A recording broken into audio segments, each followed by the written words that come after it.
Every once in a while, I do this. I take a hymn that we sing, and I take the words that we sing, and I break it down and make a sermon out of it. And the reason I do that is because it helps us to maybe understand a little bit more what we're singing about. And I find that sometimes people, when they're singing, they just sing the words, and it's not always maybe coming from the heart exactly, or they're just singing the words. But what they really mean is a lot more than just singing. And I hope that when you're singing, it's always an expression of your heart, because that's what it should be. Have you ever noticed that people just love stories? It doesn't matter if they're fiction or reality or mythical. People love to hear stories. Annabelle loves to have books read to her. It begins at a very young age. And we will go to libraries, we will sit around campfires, we listen to stories. Stories passed down through the generations are really a part of life. And it doesn't matter whether they are real or fiction, people like to hear them. On the other hand, you may have also noticed that there are people that love to tell stories. They can be fictional or true or anything in between, but people like telling stories. And again, it might be around the dinner table, or it might be around a campfire, or just people sitting around having a chat. Do you know that stories in books, are a multi-trillion-dollar business around the world? And people keep buying them, and people keep reading them. And so stories are a huge part of our life. Cornelius, in Acts chapter 10, is a part of our text this morning. Cornelius was a good man. In fact, the scripture says he was a devout man. That means he showed deep reverence and fear and commitment towards God. He, along with his entire family, feared God and gave alms, and he gave offerings and handouts generously to people. He was a giving person, and he prayed to God continually. He was a man of prayer. He was a person we all would like to know, to be a friend of. Remember, this was a person considered a pagan, a Gentile, who was like this. I'm afraid he outshines some of the people that even call themselves Christians today. But imagine this man praying and an angel appearing before him and telling him his prayers have come up before God, that God has heard his prayer. I wonder what he was praying about. I always have that curiosity. But he is given instructions, and he follows those instructions. And one day, Simon Peter knocks on his front door, and he begins to tell him a story, the story of Jesus the Christ. Imagine this man listening to that story of Jesus the Christ, and imagine how he must have felt after all those prayers from his heart to God. And he gets to receive this sweet, sweet story about salvation. It's the greatest story that ever was told and ever can be told. And we sing this song, we sing this hymn. It's 387, and the title of the hymn is Tell Me the Story of Jesus.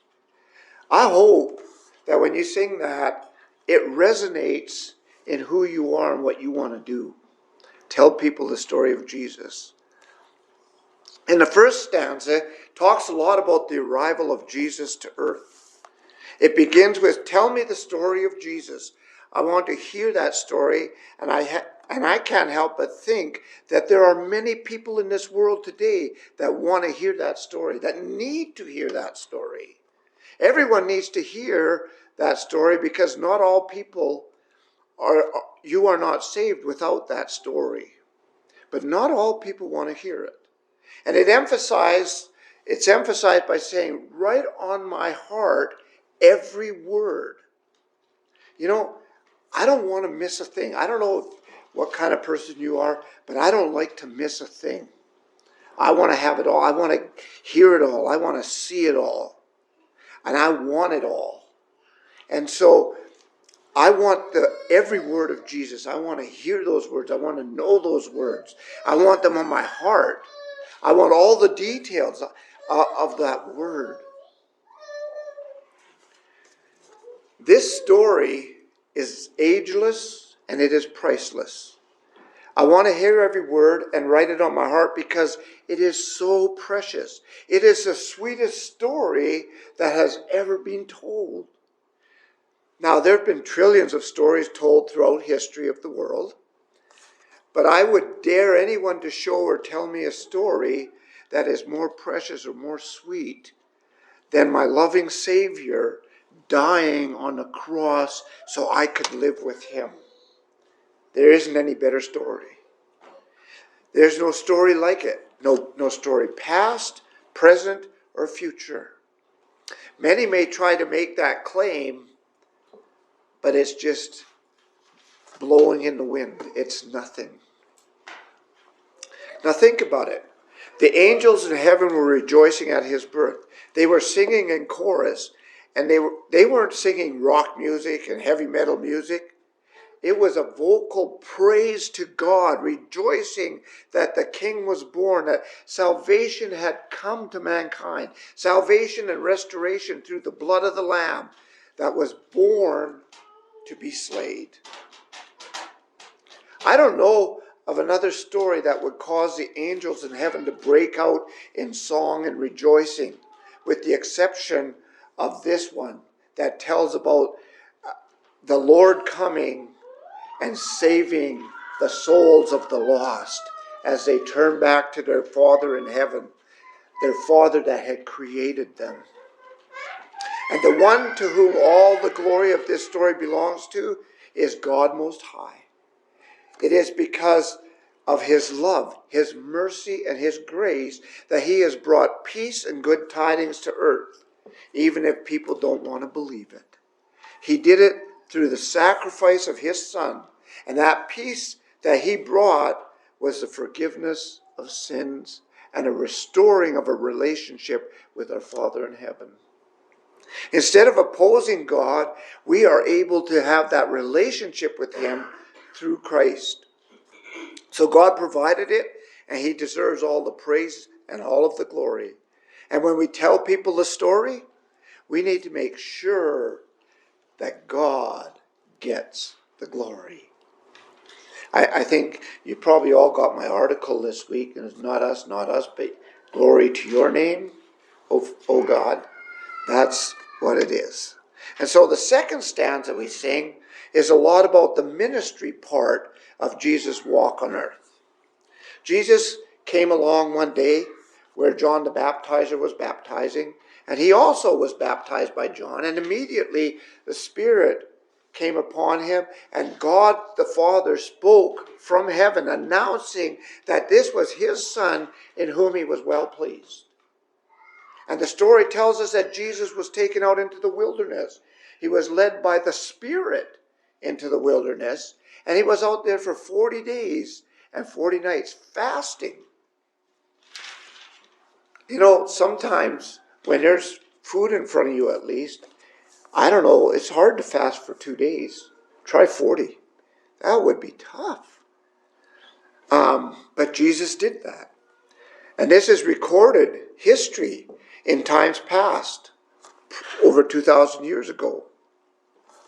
And after Jesus had fasted, after he had fasted for 40 days, as recorded in Matthew 4, the tempter, the devil, comes along to tempt him. And there's three main kind of things that every man is tempted with, and Satan knows it, and he knows our weaknesses. And he tempted him with hunger. Imagine how hungry you would be after 40 days of fasting. So he tempts him with the one thing that's got to get him. I mean, he's got to cave to getting something to eat. And he tempts him with hunger.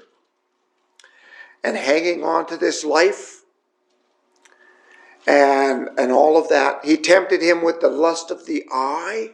He tempted him with material things. He tempted him with having power and authority, at least to a limited degree.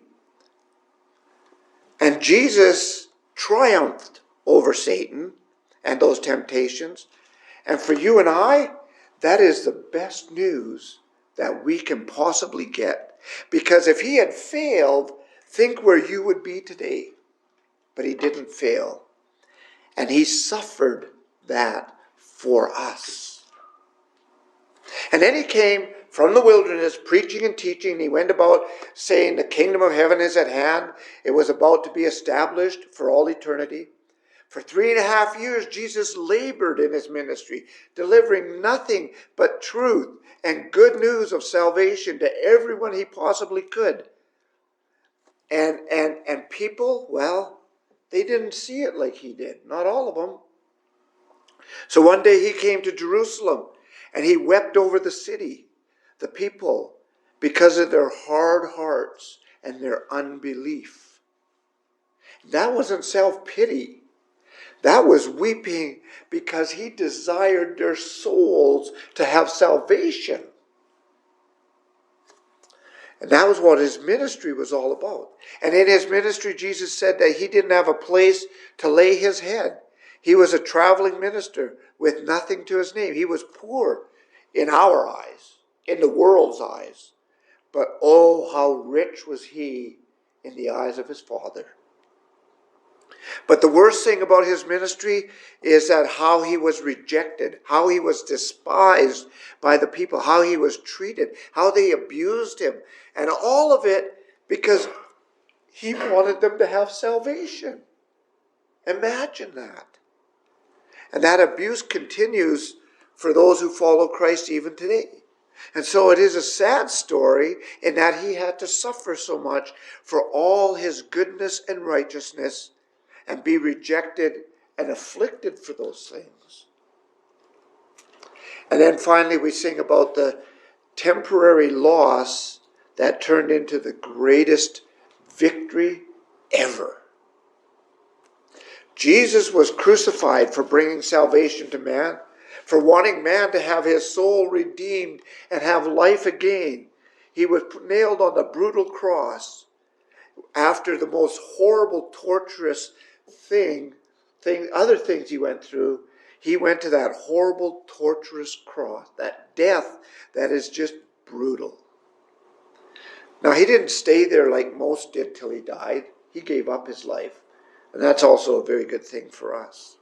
But after being lashed and beaten, and you can imagine the suffering, the pain, and all of that, for a healthy man, it was brutal. But for a man with a life already practically beaten out of him, it would have been more brutal to hang on the cross. And you think his crucifiers didn't know that? They did. You and I, our sins put him there. We did that.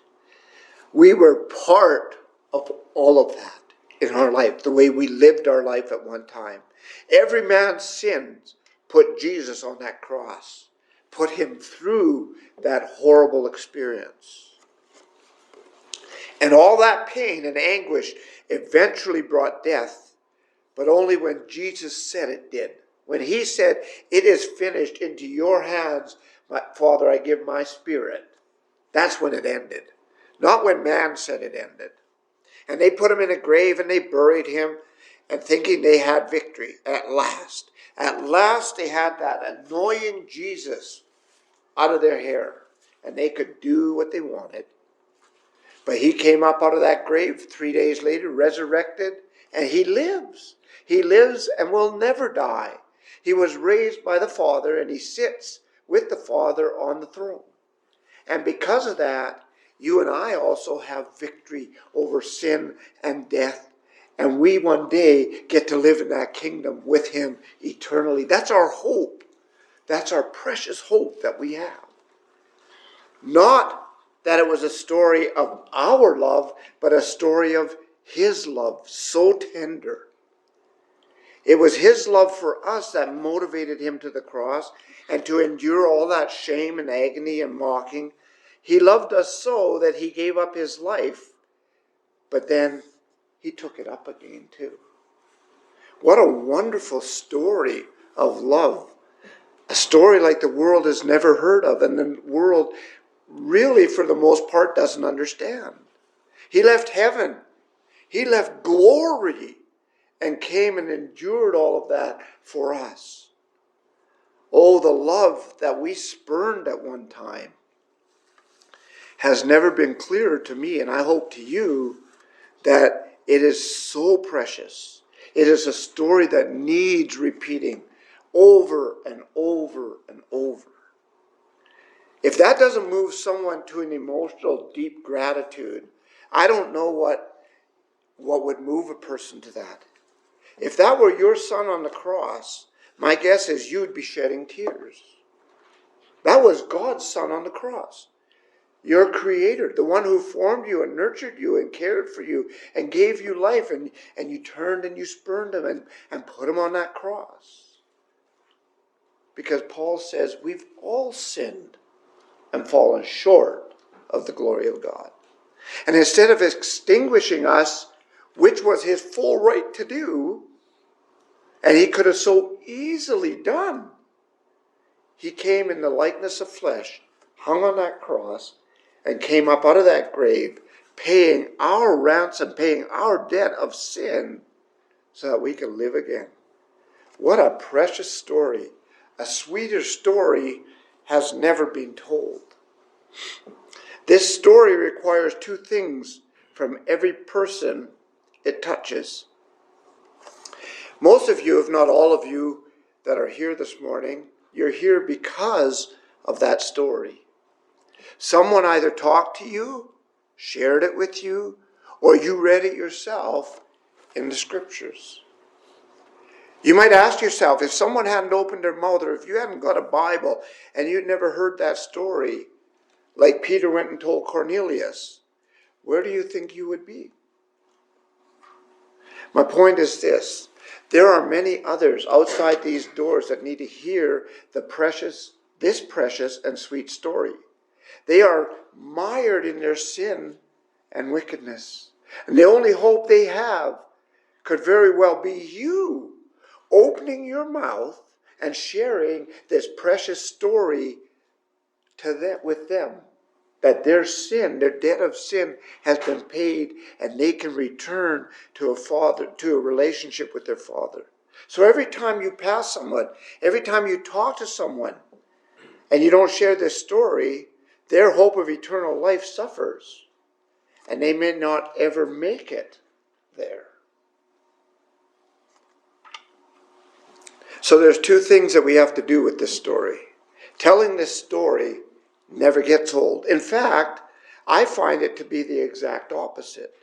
Every time I tell the story, I get goosebumps. I get shivers down my spine. I find myself getting emotional. I think a part of it is the hope that we have, so free a gift for the hope that we have. And it's also in sharing that you're giving this other person the opportunity to have that same precious gift. Some stories get old and stale, but not the story of Jesus. When I share this story, it takes me right back to where I first heard the story and all the emotions and the experiences that I went through learning the story. And we need to work hard on putting every word of this story on our hearts so that we can be out there putting it on everybody else's hearts. Because that's what our Lord and Savior wants from us. So let's remember to tell the story to everyone who crosses our path and witness the wonderful results of this story, whatever choice that person may make. So I've told you the story this morning. If this is your first time hearing it and you want to hear more, let us know. We'll share with you. But I want you to know that the Lord did this for you. And that's what the story is about. Let's sing together. Tell me the story of Jesus.